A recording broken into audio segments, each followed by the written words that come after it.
Hello friends, কেমন আছে? আশা করি সবাই ভালো আছে। আমিও খুব ভালো আছি। তো কাল ছিল মামার বিয়ে, আর আমি চলে এসেছি মামার গায়ে হলুদে। কারণ কালকে হলদি লুকটা নিতে পারিনি, এই কারণ কালকে প্রচুর বৃষ্টি হয়েছিল। তো ওই জন্য হলদি লুকটা নিতে পারিনি। আর এদিকে সন্ধ্যাবেলা আমি রেডি হচ্ছি মামার বিয়েতে যাবো বলে, রেডি হয়ে গেছি। আর কেমন লাগছে অবশ্যই কমেন্ট করে জানিও। আর চলে এলাম মামাদের বাড়িতে। মামা রেডি হয়ে গিয়েছে বিয়ে করতে যাবে বলে, ঠাকুর ঘরে গিয়েছে, মামা প্রণাম করছে। তো মামাকেও খুব সুন্দর লাগছিল। তো আমরা পৌঁছে গিয়েছি বিয়ে বাড়িতে। ওখানে গিয়ে আমার হয়ে গেল ভাইয়ের সাথে দেখা। আর ভাই তো খুব লজ্জা পেয়ে গিয়েছিল। আর দেখো প্রচুর লোক হয়েছে এসছে বিয়েবাড়িতে, মামাও বসে আছে, এইদিকে ক্যামেরাম্যান ছবি তুলছে মামাদের।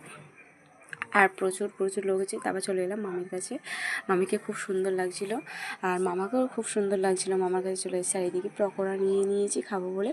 পকোড়া খুব টেস্টি আর খুব সুন্দর খেতে হয়েছিল। আর পাশ থেকে যেন কে একজন হাত বাড়িয়ে পকোড়া নিয়ে নিয়েছে, বুঝতেই পারিনি। তো ও আমার গালে দিচ্ছিলো পকোড়া। আর এদিকে আমাদের উদম ডান্স, কারণ আমরা যেখানেই যাবো তো আমাদের বিয়েবাড়ি মানেই তো আমাদের ডান্স এনজয়। আর চলে এসেছি খেতে নিয়ে লেবু নিয়ে কী বলবো, ডান্স করছে। এদিকে আমার বান্ধবী একটা কথা বলছে, হাসছি। আর যা পাচ্ছি তাই নিয়েই আমরা ডান্স করা শুরু করে দিয়েছি, কারণ পাশে হচ্ছিলো গান।